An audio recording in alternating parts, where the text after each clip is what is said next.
Bonjour, je suis Laurent Ortmann, scénariste des Guerres de Lucas. Et je suis Renaud Roche, dessinateur des Guerres de Lucas. Les principaux obstacles pour adapter l'histoire de George Lucas en bande dessinée, c'était condenser toute cette matière pour avoir quelque chose de fluide et avoir une intrigue quand même, de se resserrer autour de l'intrigue. Et puis de rester fidèle à la réalité historique. Ça peut être très tentant de prendre des libertés et d'inventer des conflits, des choses, pour gonfler l'intensité dramatique. Je pense que la contrainte principale, c'est tout ce qui est de devoir représenter des personnages qui ne sont pas des personnages, qui sont des personnalités souvent, qui sont voire des célébrités, donc des gens dont le visage est extrêmement familier des lecteurs. Et donc c'est vrai qu'il fallait garder quelque chose d'élégant en termes de style, mais aussi de ressemblant pour que ça puisse être crédible. C'est pour ça que c'était crucial d'être indépendant pour faire ce projet, c'est de pouvoir raconter l'histoire telle qu'elle s'est produite, et sans prendre en considération les susceptibilités des uns et des autres. Donc oui, si on avait dû faire un livre officiel, on n'aurait jamais pu raconter cette histoire-là. Voilà. Donc c'était important d'être libre pour le faire. L'un va pas sans l'autre, je pense. Hein. C'est aussi peut-être ce qui fait l'intérêt des lecteurs, c'est qu'il y a une liberté de ton et qu'on a la sensation d'avoir accès à des informations qui sont peu connues. Non pas qu'elles sont pas déjà... Parce qu'en fait, finalement, comme disait Laurent, rien n'est inventé, tout a été sourcé, donc tout a été dit, en fait, déjà. C'est juste que parfois, c'était dit il y a longtemps, ou parfois, ça a été dit dans des sources un peu moins populaires, un peu moins faciles d'accès. Et donc, c'est le grand travail qu'il a fait de pouvoir rassembler, synthétiser tout ça. À notre connaissance, aucune de vraie action, juste Harrison Ford qui voulait te casser la gueule quand même à un moment donné. On savait que les premiers lecteurs, ce seraient sans doute des fans de Star Wars.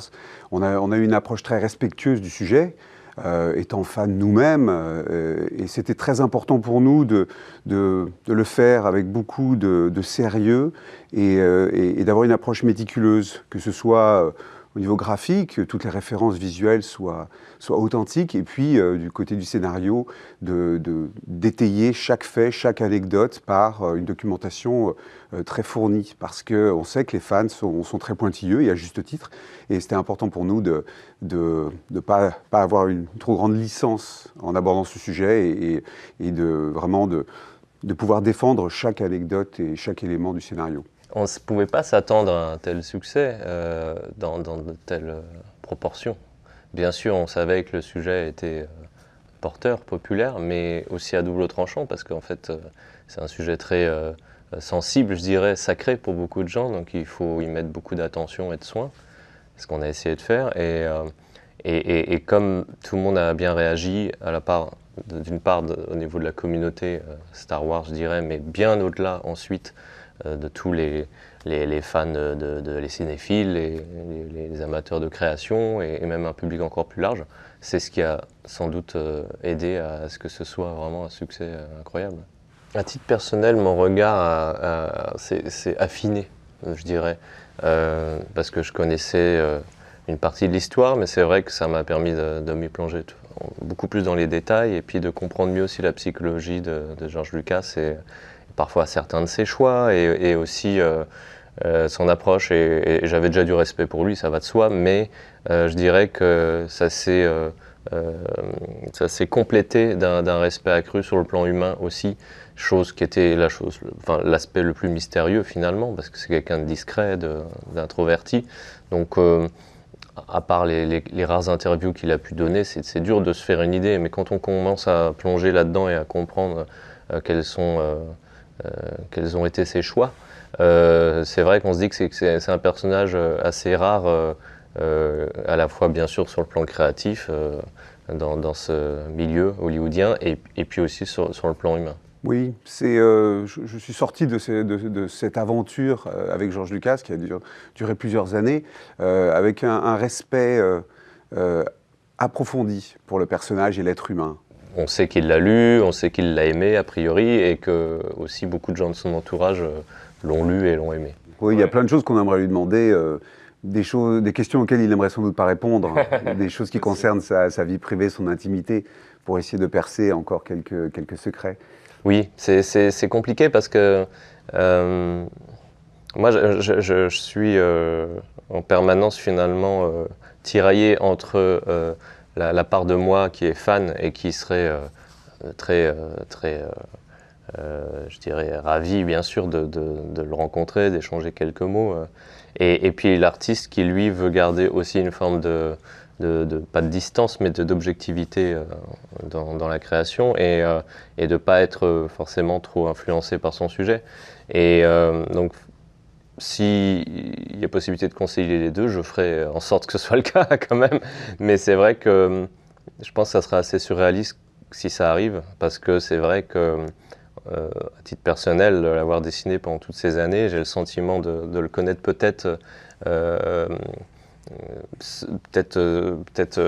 de façon un peu artificielle quand même, parce que ça reste une construction, un personnage que j'ai recréé. Et donc, en fait, ça serait assez fascinant quand même de pouvoir vraiment, pour le coup, rencontrer l'homme. Ouais. Des tas d'influences. Moi, sur le plan graphique, je me considère comme un héritier. Enfin, héritier, le mot est peut-être un peu, un peu trop fort, mais en tout cas, j'ai été extrêmement influencé par le travail de Jean Giraud, Moebius. J'ai toute une influence manga aussi, notamment autour de Katsuhiro Otomo et Akira Toriyama, essentiellement, Miyazaki aussi, bien sûr. Après, voilà, finalement des choses assez variées, mais je dirais que c'est vraiment les chocs graphiques et artistiques majeurs. Ouais. Moi, une influence marquante, ça restera Goscinny. Voilà, je suis un enfant du petit Nicolas, d'Astérix évidemment, de Lucky Luke. Et puis dans cette filiation, il y a Riyad Sattouf aujourd'hui, qui est vraiment pour moi un grand et qui m'a apporté tellement de plaisir de lecture et qui continue à le faire. Donc voilà, c'est ces deux noms-là qui viennent à l'esprit spontanément. Mais là, pour l'heure, le projet, c'est d'achever le tome 3. Et Renaud... j'ai commencé à dessiner, voilà. J'ai ouais. commencé le découpage. Voilà. Pour l'instant, deux pages sont faites, c'est quand même assez modeste. Mais elles sont super. Bon, j'espère. Mais en tout cas, oui, ça va m'emmener jusqu'à printemps-été 2027, quand même. Et puis tout ça pour une sortie en octobre 2027 du tome 3, qui viendra clôturer cette trilogie, ce récit. Ouais. Et nous vous donnons rendez-vous le mercredi 11 mars à 19h au Forum des Images pour parler des guerres de Lucas. À bientôt.